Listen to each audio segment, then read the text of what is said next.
باندی نے کمپت سور میں کہا۔ حضور کیوں اتنی اداس رہتی ہیں؟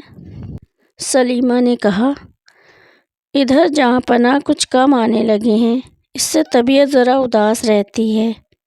باندی، سرکار، پیاری چیز نہ ملنے سے انسان کو اداسی آ ہی جاتی ہے۔ امیر اور غریب سبھی کا دل تو دل ہی ہے۔ سلیمہ ہنسی۔ اس نے کہا، سمجھی، اب تو کسی کو چاہتی ہے، مجھے اس کا نام بتا، اس کے ساتھ تیری شادی کرا دوں گی۔ ساقی کا سر گھوم گیا۔ ایک اس نے بیگم کی آنکھوں سے آنکھ ملا کر کہا، میں آپ کو چاہتی ہوں۔ سلیمہ ہنستے ہنستے لوٹ گئی۔ اس مدماتی ہنسی کے ویگ میں اس نے باندی کا کمپن نہیں دیکھا۔ باندی نے ونشی لے کر کہا، کیا سناؤں؟ بیگم نے کہا، ٹھہر، کمرہ بہت گرم معلوم دیتا ہے، اس کے تمام دروازے اور کھڑکیاں کھول دے، چراغوں کو بجھا دے، چٹختی چاندنی کا لطف اٹھانے دے اور پھول مالائیں میرے پاس رکھ دے۔ باندی اٹھی۔ سلیمہ بولی، سن، پہلے ایک گلاس شربت دے، بہت پیاسی ہوں۔ باندی نے سونے کے گلاس میں خوشبودار شربت بیگم کے سامنے لا دھرا۔ بیگم نے کہا، اف، یہ تو بہت گرم ہے، کیا اس میں گلاب نہیں دیا؟ باندی نے نمرتا سے کہا، دیا تو ہے سرکار۔ اچھا، اس میں تھوڑا سا استنبول اور ملا۔ ساقی گلاس لے کر دوسرے کمرے میں چلی گئی۔ استنبول ملایا اور بھی ایک چیز ملائی، پھر وہ سواست مدرا کا پاتر بیگم کے سامنے لا دھرا۔ ایک ہی سانس میں اسے پی کر بیگم نے کہا، اچھا، اب سنا، تو نے کہا کہ مجھے پیار کرتی ہے، سنا، کوئی پیار کا گانا سنا۔ اتنا کہہ اور گلاس کو غلیچے پر لڑکا کر مدماتی مسند پر خود لڑک گئی اور رس بھرے نیتروں سے ساقی کی اور دیکھنے لگی۔ ساقی نے ونشی کا سر ملا کر گانا شروع کیا، دکھوا میں کیسے کہوں میری سجنی۔ بہت دیر تک ساقی کی ونشی اور کنٹھ دھونی کمرے میں گھوم گھوم کر روتی رہی۔ دھیرے دھیرے ساقی خود رونے لگی۔ سلیمہ مدرا اور یوون کے نشے میں ہو کر جھومنے لگی۔ گیت ختم کر کے ساقی نے دیکھا سلیمہ بے سدھ پڑی ہے۔ شراب کی تیزی سے اس کے گال ایک دم سرخ ہو گئے ہیں اور تانبول راگ رنجت ہونٹ رہ رہ کر پھڑک رہے ہیں۔ سانس کی سگندھ سے کمرہ مہک رہا ہے، جیسے مند پون سے کومل پتی کانپنے لگتی ہے۔ پسینے کی بوندیں للاٹ پر دیپک کے اجول پرکاش میں موتیوں کی طرح چمک رہی ہیں۔ ونشی رکھ کر ساقی کھڑ بھر بیگم کے پاس آ کر کھڑی ہوئی۔ اس کا شریر کانپا، آنکھیں جلنے لگیں، کنٹھ سوکھ گیا۔ وہ گھٹنے کے بل بیٹھ کر بہت دھیرے دھیرے اپنے آنچل سے بیگم کے منہ کا پسینہ پونچھنے لگی۔ اس کے بعد اس نے جھک کر بیگم کا منہ چوم لیا۔ اس کے بعد جو ہی اس نے اچانک آنکھ اٹھا کر دیکھا، خود دین دنیا کے مالک شاہجہاں کھڑے اس کی یہ کرتوت اچرج اور کرودھ سے دیکھ رہے ہیں۔ ساقی کو سانپ ڈس گیا۔ وہ ہت بدھی کی طرح بادشاہ کا منہ تاکنے لگی۔ بادشاہ نے کہا، تو کون ہے اور یہ کیا کر رہی تھی؟ ساقی چپ کھڑی رہی۔ بادشاہ نے کہا، جواب دے۔ ساقی نے دھیمے سور میں کہا، جہاں پناہ، کنیز اگر کچھ جواب نہ دے تو؟ بادشاہ سناٹے میں آ گئے۔ باندی کی اتنی سپردھا؟ انہوں نے کہا، میری بات کا جواب نہیں؟ اچھا، تجھے ننگی کر کے کوڑے لگائے جائیں گے۔ ساقی نے کمپت سور میں کہا، میں مرد ہوں۔ بادشاہ کی آنکھوں میں سرسوں پھول اٹھی۔ انہوں نے اگنیمے نیتروں سے سلیمہ کی اور دیکھا۔ وہ بے سدھ پڑی سو رہی تھی، اسی طرح اس کا بھرا یوون کھلا پڑا تھا۔ اس کے منہ سے نکلا، اف، فاحشہ، اور تتکال ان کا ہاتھ تلوار کی مونچھ پر گیا۔ پھر نیچے کو انہوں نے گھوم کر کہا، دوزخ کے کتے، تیری یہ مجال؟ پھر کٹھور سور سے پکارا، معدوم!